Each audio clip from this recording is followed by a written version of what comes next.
വിവാദങ്ങൾക്കിടയിൽ ADGP എം.ആർ. Ajith Kumar ഇന്നു മുതൽ അവധിയിൽ പ്രവേശിച്ചു. കഴിഞ്ഞ ദിവസം മുഖ്യമന്ത്രിയുമായി നടത്തിയ കൂടിക്കാഴ്ചയ്ക്ക് ശേഷമാണ് അവധിയിൽ പ്രവേശിച്ചത്. പി.വി. അൻവറിന്റെ ആരോപണങ്ങൾക്ക് പിന്നാലെ വിവാദങ്ങൾ മുറുകുന്ന സാഹചര്യത്തിലാണ് അവധിയിൽ പ്രവേശിച്ചത് എന്നാണ് സൂചന. അതേസമയം വ്യക്തിപരമായ ആവശ്യങ്ങൾക്കായി താൻ നേരത്തെ അവധി അപേക്ഷ നൽകിയിരുന്നതായാണ് അജിത് കുമാർ പറയുന്നത്. വിവരങ്ങളുമായി പ്രജിത് മോഹനൻ പറഞ്ഞു.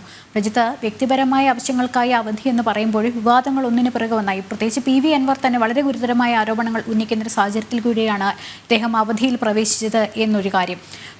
കൂടുതലായി വിവരങ്ങൾ എന്തൊക്കെയാണ്?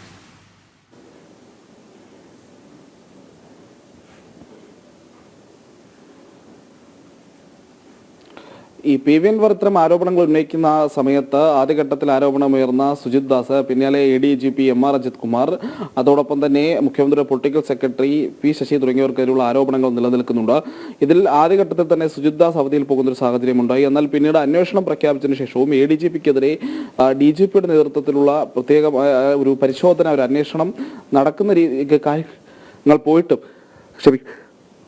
കാര്യങ്ങൾ പോയിട്ടും ഈ രീതിയിൽ അദ്ദേഹത്തിനെ മാറ്റി നിർത്തുന്ന ഒരു സാഹചര്യം ഉണ്ടായിരുന്നില്ല. പക്ഷേ അത് വലിയ രീതിയിലുള്ള വിമർശനങ്ങൾക്കൊക്കെ കാരണമായിരുന്നു. പ്രത്യേകിച്ച് ഒരു സംസ്ഥാനത്തെ എ.ഡി.ജി.പി റാങ്കിലിരിക്കുന്ന ഒരു ഉദ്യോഗസ്ഥൻ, അല്ലെങ്കിൽ എ.ഡി.ജി.പി പോലെയുള്ള അത്രയും പ്രധാനപ്പെട്ട, പ്രത്യേകിച്ച് ക്രമസമാധാന ചുമതല കൈകാര്യം ചെയ്യുന്ന ഒരു ഉദ്യോഗസ്ഥൻ ആ സ്ഥാനത്ത് തുടരുമ്പോൾ തന്നെ ഇത്തരത്തിലൊരു അന്വേഷണം നടക്കുന്നതിൽ വലിയ രീതിയിലുള്ള വിമർശനവും പരിഹാസവും ഒക്കെ പ്രതിപക്ഷം ഉയർത്തിയിരുന്നു.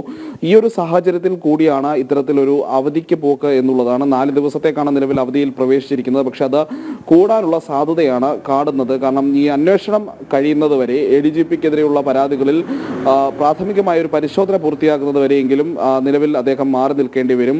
എന്തായാലും ഈ സ്ഥാനത്ത് നിന്ന് തന്നെ നീക്കണമെന്നുള്ളതാണ് പ്രത്യേകിച്ച് പ്രതിപക്ഷ സംഘടനകളും ബി.ജെ.പി അടക്കമുള്ള പ്രതിപക്ഷ സംഘടനകളും ആവശ്യപ്പെടുന്നത്. പക്ഷേ ആ ഒരു രീതിയിലേക്ക് സർക്കാർ ഇപ്പോൾ പോയിട്ടില്ല. തൽക്കാലം അവധിയിൽ പ്രവേശിക്കട്ടെ, അതിനുശേഷം ബാക്കി കാര്യങ്ങൾ നോക്കാം എന്നുള്ളതാണ് മുഖ്യമന്ത്രി, ഡി.ജി.പിയും ക്രൈംബ്രാഞ്ച് എ.ഡി.ജി.പി അടക്കമുള്ളവരെല്ലാം ചേർന്ന് നടത്തിയ കൂടിക്കാഴ്ചയ്ക്ക് ശേഷം തീരുമാനമുണ്ടായത്. എന്തായാലും അജിത് കുമാർ പറയുന്നത് താൻ നേരത്തെ തന്നെ ഇത്തരത്തിലൊരു വ്യക്തിപരമായ ആവശ്യങ്ങൾക്ക് കാരണം അവധി അപേക്ഷ നൽകിയിരുന്നു, അതുകൊണ്ടാണ് ഇപ്പോൾ അവധിയിൽ പോകുന്നത് എന്നുള്ളതാണ്. അതിന് ഇപ്പോൾ നടക്കുന്ന പരിശോധനകളുമായി അതിന് ബന്ധമില്ല എന്നുള്ളതാണ് അദ്ദേഹത്തിന്റെ നിലപാട്. എന്തായാലും നമുക്ക് കൃത്യമായി മനസ്സിലാക്കാൻ കഴിയുന്നത് നിലവിലത്തെ സാഹചര്യത്തിൽ മാറ്റി നിർത്തുകയല്ല, സർക്കാരിന് മുൻപിൽ മറ്റ് വഴികളില്ലാത്തൊരു സാഹചര്യമുണ്ട്. പക്ഷേ ആ ഒരു രീതിയിലേക്ക് പോകാതെ നിലവിൽ ഉദ്യോഗസ്ഥന് അവധിയിൽ പ്രവേശിപ്പിച്ചിരിക്കുന്ന ഒരു സാഹചര്യം ചൂണ്ടിക്കാട്ടി തൽക്കാലം ഒരു പ്രതിരോധം ഒരുക്കാം എന്നുള്ളതാണ് മുഖ്യമന്ത്രിയുടെയും സർക്കാരിന്റെയും ഒക്കെ ഒരു നിലപാട് എന്നുള്ളത്. അതുകൊണ്ടാണ് അദ്ദേഹം ഇപ്പോൾ ഈ അവധിയിൽ പോയിരിക്കുന്നത്. പക്ഷേ 4 ദിവസത്തെ അവധി എന്നുള്ളത് കൂടാൻ തന്നെയാണ് ലക്ഷ്മി സാധ്യതയുള്ളത്. ശരി.